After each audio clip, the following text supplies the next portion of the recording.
2010 Buick Lacrosse with 3.0.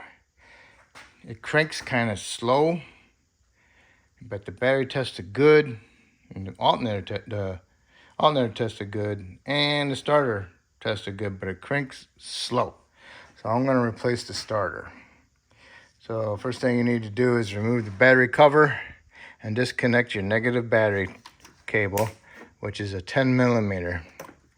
And if you might have to get a screwdriver in there and spread it open a little bit. That's what I had to do. So now I got the battery disconnected. Now I can go raise it up and go underneath and remove my starter. Okay, there's the starter. Has a knock sensor behind it. The white connector. Go ahead and squeeze that end together and disconnect it. Okay. And there. Disconnected. I think it's a knock sensor. There might be some other sensor behind it. I'm not sure. Knock sensor, yeah. Okay, and then starter's got a 15 and a 15. 15 millimeter bolt, 15 millimeter bolt. Remove those two bolts. I removed the bolts with my impact with a 15 swivel, 6-inch extension. Okay, now I'm gonna pull my bolts out.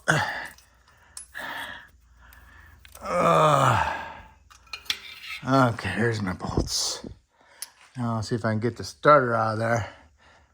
I gotta get the 13 millimeter nut off of the cable that goes to the solenoid on the top. So I can pull that wire harness connector, the battery cable off of it.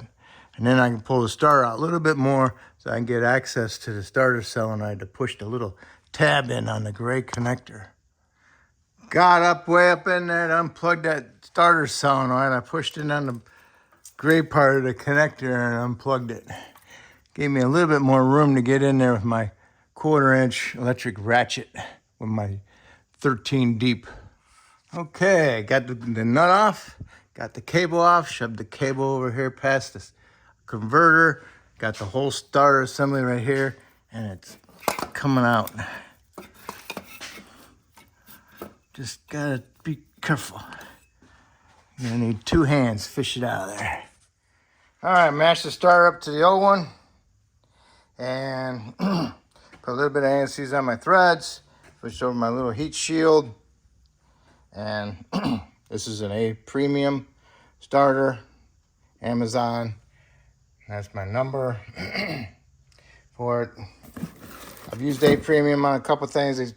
So far, they've been so far so good. It's like a 1/4 the price of the GM one. I'm taking a chance. Yes. Okay, the starter is up there. Now all I gotta do is get my 2 bolts started. Okay, got my power battery cable on my starter solenoid. Fished my nut up in there. Got my 1/4-inch electric ratchet up there in there with the 13 deep. Tightened it up. And went ahead and plugged in my gray connector for my solenoid. Plugged in my knock sensor. That's the cream colored beige one. And also shoved my wire harness back into the hole in the side of the block. So that will complete my starter. Now all I gotta do is lower it down and hook up my battery and check my starter operation. All right, got my negative connected. Gonna tap it down a little bit.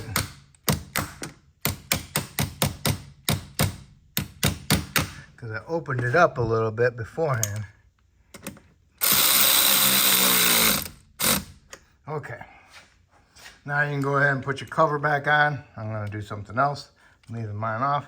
So you can get the cover back on there. Now we can go and check to see how it sounds when we crank it. Let's see it. I might have to stick the key in ignition. Oh, I can't get in these cars. All right.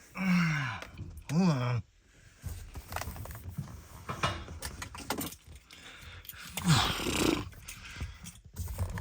Oh, there. Okay. Here we go.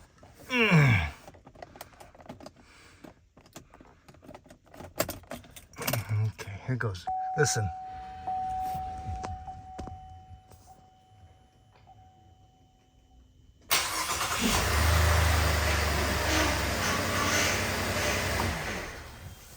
And that's cranked. Sounded good. It was fast. All right, sounds good.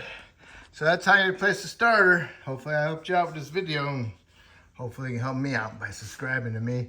I appreciate it. And thank you. And remember, always have fun. Enjoy yourself.